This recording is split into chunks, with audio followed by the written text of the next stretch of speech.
அனர்த்தத்தினால் பாதிக்கப்பட்டவர்களுக்கான நிவாரணம் வழங்குவது தொடர்பாக நிதியமைச்சினால் புதிய சுற்றறிக்கை ஒன்று வெளியிடப்பட்டுள்ளது. அனர்த்தத்தினால் பாதிக்கப்பட்ட மற்றும் தடைப்பட்ட வணிகங்களுக்கு வழங்கப்படும் நிவாரணங்களை விரிவுபடுத்துவதே இதன் நோக்கமாகும். அதற்கமைய கைத்தொழில் அமைச்சில் பதிவு செய்த தனியார், சிறிய மற்றும் நுண் தொழில் முயற்சியாளர்களுக்கு அலகொன்றுக்கு 2 லட்சம் ரூபாய் வீதம், பிரதேச செயலகங்களில் பதிவு செய்த தனிநபர், சிறிய மற்றும் நுண் தொழில் முயற்சியாளர்களுக்கு அலகொன்றுக்கு 2 லட்சம் ரூபாய், நிரந்தர கட்டிடத்தில் வீட்டு அடிப்படையில் இயங்கும் பதிவு செய்யப்படாத வணிக தொழில் முயற்சியாளர்களுக்கு அலகொன்றுக்கு 50,000 ரூபாய் வழங்கப்பட உள்ளது. மேலும் பதிவு செய்யப்படாத உற்பத்தி தொழில்கள் மற்றும் பசுமை இல்லங்கள் போன்றவற்றுக்கு அலகொன்றுக்கு 50,000 ரூபாய், பாதசாரிகள் மற்றும் நடமாடும் வியாபாரம் புரியும் உள்ளிட்ட தற்காலிக வர்த்தகர்களுக்கு அலகொன்றுக்கு 25,000 ரூபாய் வழங்கப்பட உள்ளது. குறித்த சுற்று நிறுவத்தில் கொடுப்பனவு நிபந்தனைகள் சிலவும் வழங்கப்பட்டுள்ளன. அதற்கமைய ஒவ்வொரு வணிக அலகுக்கும் ஒரு கொடுப்பனவை மட்டும் பெற முடியும்.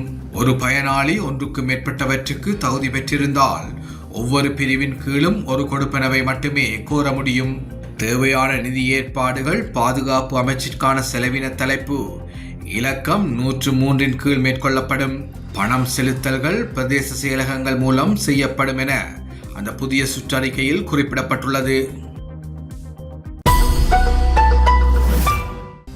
கட்டாரில் பணியாற்றிய போது உயிரிழந்த இலங்கையர்களின் குடும்ப உறவினர்களுக்காக 197 மில்லியன் ரூபாவுக்கும் அதிக இழப்பீட்டுத் தொகையை பெற்றுக் கொடுக்க தோஹாவில் உள்ள இலங்கை தூதரகம் 2025 ஆண்டில் நடவடிக்கை எடுத்துள்ளது. தூதரகத்தினால் இவ்வாறு பெற்றுக் கொள்ளப்பட்ட மொத்த இழப்பீட்டுத் தொகை 19,77,19,710 ரூபாய் என தெரிவிக்கப்படுகின்றது. இதில் 2,36,41,182 ரூபாய் பணம் தூதரகத்தின் ஊடாக நேரடியாக உரிய குடும்பங்களுக்கு வழங்கப்பட்டுள்ளது. ஏனைய 17,40,78,528 ரூபாய் பணம் இலங்கையில் உள்ள குடும்ப உறவினர்களிடம் ஒப்படைக்கப்படுவதற்காக கொழும்பில் உள்ள வெளிநாட்டு அலுவல்கள், வெளிநாட்டு வேலைவாய்ப்பு மற்றும் சுற்றுலா அமைச்சிடம் ஒப்படைக்கப்பட்டுள்ளது. விசேடமாக 2014 ஆண்டு முதல் தீர்க்கப்படாமல் இருந்த சில வழக்குகள் தொடர்பான இழப்பீட்டுத் தொகைகளையும் இம்முறை பெற்றுக்கொள்ள முடிந்தமை குறிப்பிடத்தக்கது. எவ்வாறாயினும் கடந்த 2024 ஆண்டிலும் இத்தூதரகம் 172 மில்லியன் ரூபாவுக்கும் அதிக இழப்பீட்டுத் தொகையை இலங்கை குடும்பங்களுக்கு பெற்றுக் கொடுக்க நடவடிக்கை எடுத்திருந்தமை நினைவூட்டத்தக்கது. இனவாதிகளான ராஜபக்சர்கள் கொண்டு வந்த கிவுலோயா திட்டத்தை அரசாங்கம் தொடர தீர்மானித்துள்ளது.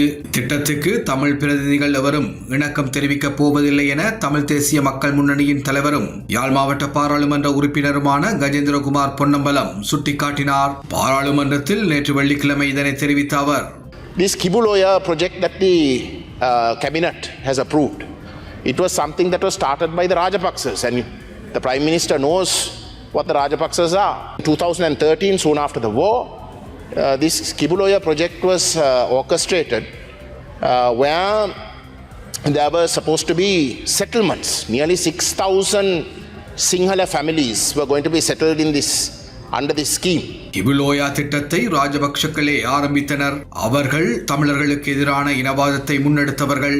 யுத்தம் முடிந்த பின்னர் 2013 ஆண்டு காலத்தில் 6,000 சிங்கள குடும்பங்களை குடியேற்றுவதற்காக இந்த திட்டம் கொண்டு வரப்பட்டது. In areas where in 1984, due to systematic military operations in those areas, people from the Mullaitivu East and Vavuniya North, Tamil people who had lived there for centuries were systematically driven away. They were displaced. And before they could return, there were Sinhala colonization projects that took place. Now this has been a long-standing vexed issue. 1984 ஆண்டு கால பகுதியில் முல்லைத்தீவு கிழக்கு மற்றும் வவுனியா வடக்கு பகுதியிலிருந்து இராணுவ நடவடிக்கையில் தமிழ் மக்கள் அங்கிருந்து வெளியேறினர். இவ்வாறான நிலைமையில் அங்கு சிங்கள மக்களை குடியேற்றும் முயற்சிகள் முன்னெடுக்கப்பட்டன.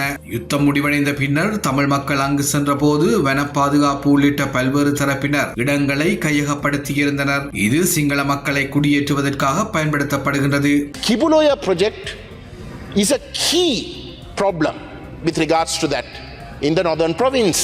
And we had been severely opposing this, not only us, including members from the other Tamil parties representing the northeast have been severely opposing. Now, if you look at that project, This is the official position of that project.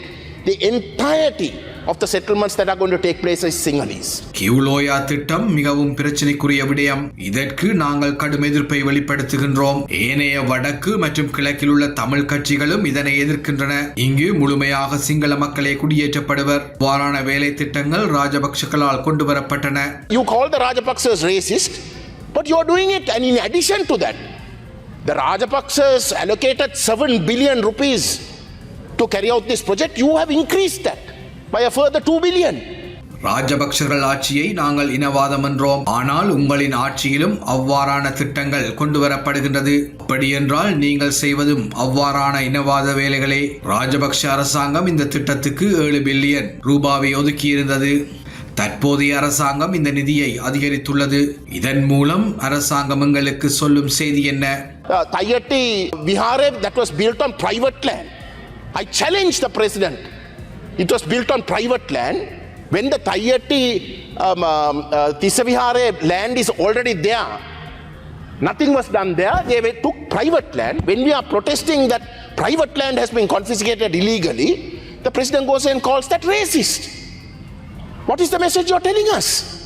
யாழ் தையிட்டி விகாரைக்கென காணி இருக்கும் போது அதனை விடுத்து தனியார் காணியில் விகாரை நிர்மாணிக்கப்பட்டுள்ளமை தொடர்பில் நாங்கள் போராட்டத்தை நடத்தும் போது எங்களை இனவாதி என்று ஜனாதிபதி கூறுகின்றார். இதன் மூலம் கூறும் செய்தி என்ன? மீண்டும் எங்களை ஜனாதிபதி இனவாதி என்று கூறினால் இதனை என்னவென்று கூறுவது என அவர் கேள்வி எழுப்பினார். கல்வி சீர்திருத்தங்கள் நடைமுறைப்படுத்தப்படுவதை எந்த வகையிலும் எதிர்க்கட்சி தடுத்து நிறுத்தவில்லை. பாட உள்ளடக்கங்கள் தயாரிப்பிலும் அது குறித்து தீர்மானங்கள் எடுக்கப்பட்ட சந்தர்ப்பங்களிலும் எதிர்க்கட்சியின் எவ்வித பங்களிப்பும் இல்லாத நிலையில் சீர்திருத்தங்கள் ஒத்திவைக்கப்பட்டமைக்கு நாமே காரணம் என கூறுவது அடிப்படையற்றதாகும் என எதிர்க்கட்சி தலைவர் சஜித் பிரேமதாச தெரிவித்தார். கல்வி சீர்திருத்தங்களை நடைமுறைப்படுத்த ஒத்துழைக்குமாறு கோருவதற்காக பெற்றோர்கள் குழு ஒன்று இன்று சனிக்கிழமை கொழும்பில் உள்ள எதிர்க்கட்சி தலைவர் அலுவலகத்தில் எதிர்க்கட்சி தலைவர் சஜித் பிரேமதாசவை சந்தித்திருந்தது. இதன்போது கருத்து வெளியிட்ட அவர், මේ වෙනස් විය යුතුයි කියන එක ආපහු හරවන්නට අපි මේ දශමයකින්වත් සම්බන්ධයි කියන එක ඒක මේ මහ පුදුම සහගත දෙයක්. විශ්වාස කරන්න බැරි දෙයක්. ඒක හරියට මේ ඉර බස්නාහිරින් පායනවා කිව්වා වගේ දෙයක්. මං ආරම්භයේදී ඒක කියන්නට ඕන. දැන් මම මේ ඔතනට පිටපතක් දෙනවා අනුරුකුමාර දිසානායක ගරු ජනාධිපතිතුමාගේම පෝස්ට් එක. கல்வி சீர்திருத்தங்களை முதலில் நாமே முன்வைத்தோம். அந்த வகையில் எந்த ஒரு சந்தர்ப்பத்திலும் அதனை மீள பெறுமாறோ அல்லது நடைமுறைப்படுத்த வேண்டாம் என்றோ நாம் கூறவில்லை. கல்வி சீர்திருத்தங்களை நடைமுறைப்படுத்துவதற்கு நாம் தடையாக உள்ளதாக கூறப்படுவது நம்பக்கூடிய விடயமல்ல. ஜனாதிபதி அனுருகுமார திசாநாயக்க அவரது முகநூல் பதிவில் கல்வி சீர்திருத்தங்கள் தொடர்பில் குறிப்பிட்டிருக்கின்றார். அதில் 6ஆம் தரத்திற்கான சீர்திருத்தங்கள் ஒத்திவைக்கப்படுவதாகவும் அவர் தெரிவித்துள்ளார். මේ මොඩියුලයක් කියන එක තැන් 12ක චෙක් වෙනවා. හරි? විෂය නිර්දේශය හදනකොට රයිටර්ස් පැනල් එක. හරි? ඒගොල්ලෝ සෝදුපත් පරීක්ෂාවක් කරනවා. පිටපත් 5ක් 6ක් ගහලා ආපහු වෙනවා අධ්‍යාපන අමාත්‍යාංශයේ ඔය විවිධ අංශවල. ඒ කියන්නේ ඩබල් චෙක් කරනවා. කොහොම කරලා ඉවර වෙලා තමයි මේ body.net කියන මේකත් එක්ක මේක ගහලා තියෙනවා.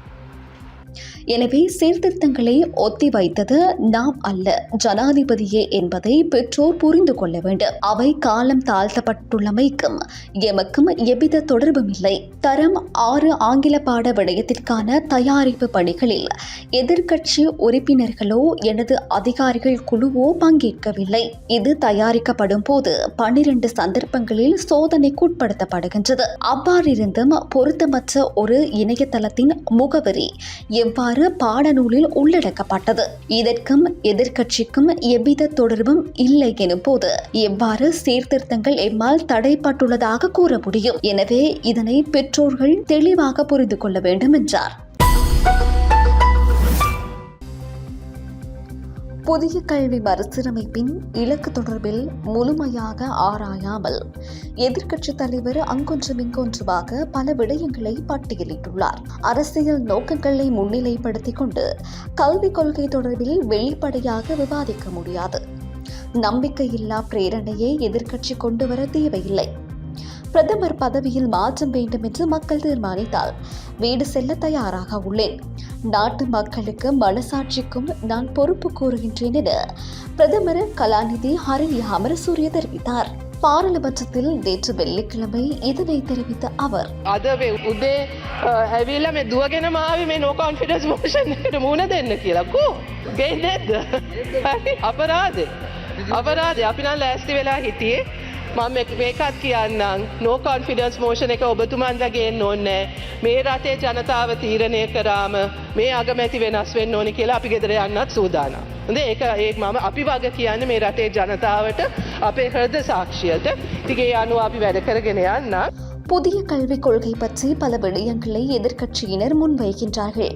உத்தேச கல்வி மறுசீரமைப்பின் உள்ளடக்கத்தை முழுமையாக பரிசீலனை செய்துவிட்டு அரசியல் நோக்கத்தை விடுத்து கருத்துக்களையும் விமர்சனங்களையும் முன்வைக்குமாறு எதிர்க்கட்சியினரிடம் கேட்டுக்கொள்கின்றேன். உள்ளடக்கத்தை முழுமையாக பரிசீலிக்காமல் புதிய கல்வி மறுசீரமைப்பு தொடர்பில் ஆரோக்கியமான விவாதத்தில் ஈடுபட முடியாது. கல்வி தொடர்பில் சிறந்த மற்றும் வெளிப்படைத்தன்மையான கலந்துரையாடல் அவசியம். அதற்கு முதலில் உள்ளடக்கத்தை முறையாக ஆராய வேண்டும். புதிய கல்வி மறுசீரமைப்பின் இலக்கு தொடர்பில் எதிர்க்கட்சித் தலைவர் அங்கொன்றும் இங்கொன்றுமாக பல விடயங்களை பட்டியலிட்டுள்ளார். අපි 6 වසර ඉඳන් 13 වෙනකම් මේවා උගන්වන්න ඕනේ. පළවෙනි වාරයේ සියල්ලම උගන්වන්නේ නැහනේ. නමුත් අන්තර්ගතය දිහා බැලුවා නම් එතුමාට තේරුම් ගන්න පුළුවන් මේ ජාතික අරමුණු වල අනුකූලව යෝජිත කුසලතා මොනවද කියලා. ඉතින් එතකොට මේවා බලන්නේ නැතුව ඇවිල්ලා අර table of contents වගේ දෙයක් කියාගෙන යනකොට ඇත්තටම අපි කොහොමද ඵලදායී විදියට මේවා ගැන සංවාදයක් කරන්නේ? புதிய மறுசீரமைப்புக்கு அமைவாகவே பாடத்திட்டங்கள் தயாரிக்கப்பட்டுள்ளன. நடைமுறை உலகுக்கு பொருந்தும் வகையில்தான் கல்வி திட்டம் உருவாக்கப்பட்டுள்ளது. தேசிய மற்றும் சர்வதேச சவால்களுக்கு இளம் தலைமுறையினர் முகம் கொடுக்க வேண்டும். எவ்வாறு கற்க வேண்டும் என்பதை முதலில் மாணவர்களுக்கு கற்றுக் கொடுக்க வேண்டும். 6ஆம் தரத்திலிருந்து 13ஆம் தரம் வரை மாணவர்களுக்கு நடைமுறைக்கு சாத்தியமான விடயங்களை கற்பிக்க வேண்டும். முழுமையான உள்ளடக்கத்தை பரிசீலிக்காமல் வெறும் குற்றச்சாட்டுகளை மாத்திரமே எதிர்க்கட்சியினர் முன்வைக்கின்றார்கள். முதலில் விடயங்களை கற்றுக்கொள்ளுங்கள், பிறகு வெளிப்படையான விவாதத்தில் ஈடுபடலாம். 6වෙනි ශ්‍රේණියේ එක මොඩියුල් එකක ප්‍රශ්නයක් ඇති වුණා. ඒ වැරද්ද අපි බාරගත්තා. ඒ වැරද්ද බාරගෙන ඒක නිවැරදි කරන්න අපි වහාම කටයුතු කරා. ඒක තමයි වගකිව යුතු ආණ්ඩුවක් හැටියට කළ යුත්තේ. ඉතින් ඒක නිවැරදි කරන එක ඒක අපේ වගකීම. ඒ වගකීමත් එක්ක තමයි අපි මේ ක්‍රියාත්මක කරන්නේ. 6ஆம் தர பாடப்புத்தகத்தில் ஒரு தொகுதியில் தவறு நேர்த்துள்ளது என்பதை அரசாங்கம் ஏற்றுக்கொண்டுள்ளது. அதனை திருத்திக் கொள்வதற்குரிய நடவடிக்கைகளை முன்னெடுத்தோம். பொறுப்பிலிருந்து நாங்கள் விலகவில்லை. இதனை பிடித்துக் கொண்டு எதிர்க்கட்சியினர் வெறுப்பை மாத்திரம் முன்னிலைப்படுத்தி செயற்படுகின்றார்கள். எதையாவது பிடித்துக் கொண்டு அரசாங்கத்தை வீழ்த்தலாம் என்றே பார்க்கின்றார்கள். எனக்கு எதிரான நம்பிக்கையில்லா பிரேரணையை எப்போது கொண்டு வருகின்றீர்கள்? நான் பார்த்து கொண்டிருக்கின்றேன். அதற்காகவே இன்று பாராளுமன்றத்திற்கு வந்தேன். தயாராகவே உள்ளேன். நம்பிக்கையில்லா பிரேரணையை எதிர்க்கட்சி கொண்டு வர தேவையில்லை. பிரதமர் பதவியில் மாற்றம் வேண்டும் என்று மக்கள் தீர்மானித்தால் வீடு செல்ல தயாராக உள்ளேன். நாட்டு மக்களுக்கும் மனசாட்சிக்கும் நான் பொறுப்பு கூறுகின்றேன். முதலில் கல்வி மறுசீரமைப்பை முழுமையாக ஆராயுங்கள், பின்னர் வெளிப்படையாக விவாதிக்கலாம். அதனை விடுத்து அரைக்குறையாக படித்துவிட்டு குற்றச்சாட்டுகளை முன்வைப்பது முறையற்றது என்றார். இதே நேரம் 6ஆம் தரத்திற்கான புதிய கல்வி சீர்திருத்தத்தை அமுல்படுத்த கோரி நாவலப்பிட்டி நகரில் இன்று காலை 9 மணியளவில் கவனஈர்ப்பு ஆர்ப்பாட்டம் ஒன்று முன்னெடுக்கப்பட்டது. எங்கள் குழந்தைகளின் ஒளிமயமான எதிர்காலத்திற்காக அனைத்து 6ஆம் தர வகுப்பு மாணவர்களின் பெற்றோர்களும் ஒன்றிணைவோம் என்ற தொனிப்பொருளின் கீழ் கல்வி மறுசீரமைப்புக்கு ஆதரவு தெரிவிக்கும் வகையில் இந்த அமைதி போராட்டம் நடைபெற்றது. எங்கள் குழந்தைகளின் ஒளிமயமான எதிர்காலத்திற்காக கல்வி மறுசீரமைப்புக்கு ஆதரவு தெரிவிக்கும் வகையில் இந்த அமைதி போராட்டம் நடைபெற்றது. இதற்கான காரணம் என்னவென்று நன்றாக தெரியும். இங்கு தரமாறுக்கான புதிய கல்வி சீர்திருத்தம் கட்டாயம் நிச்சயம் தேவை என்பதற்காகவே இங்கே நாங்கள் ஒன்று கூடியிருக்கின்றோம். இவ்வாறான கல்வி சீர்திருத்தங்கள் மாற்றத்துட்பட்டு மிக நீண்ட காலமாக அது மாற்றத்துட்படுத்தப்படாமல் இருந்தது. இந்த கல்வி சீர்திருத்தமானது மாணவர்கள் திறன்களை மேம்படுத்தக்கூடியதாக தான் அமைந்திருக்கிறது. இதற்காக பல்வேறுபட்டவர்கள் இதற்கு எதிர்ப்பு கூறும் நோக்கிலே நாங்கள் கட்டாயம் இந்த வருடத்திலே தரமாறுக்கான கல்வி புதிய சீர்திருத்தத்தை அமுல்படுத்த வேண்டும் என்பதை இதை அமுல்படுத்த வேண்டும் என்பதை நாங்கள் இந்த நேரத்தில் தெரிவித்துக் கொள்வதோடு இதை காலதாமதமின்றி அடுத்த வருடமோ அதற்கு பிறகோ கொண்டு செல்லாமல் இந்த வருடமே இந்த தரமாறுக்கான கல்வி திருத்தத்தை ஆரம்பித்து மாணவர்களுடைய கல்வியில் எந்த சிக்கல்களும் வராமல் சிறப்பாக செய்து கொண்டு போவதற்காக அரசாங்கத்தை நாங்கள் வேண்டுகோள் விடுக்கின்றோம்.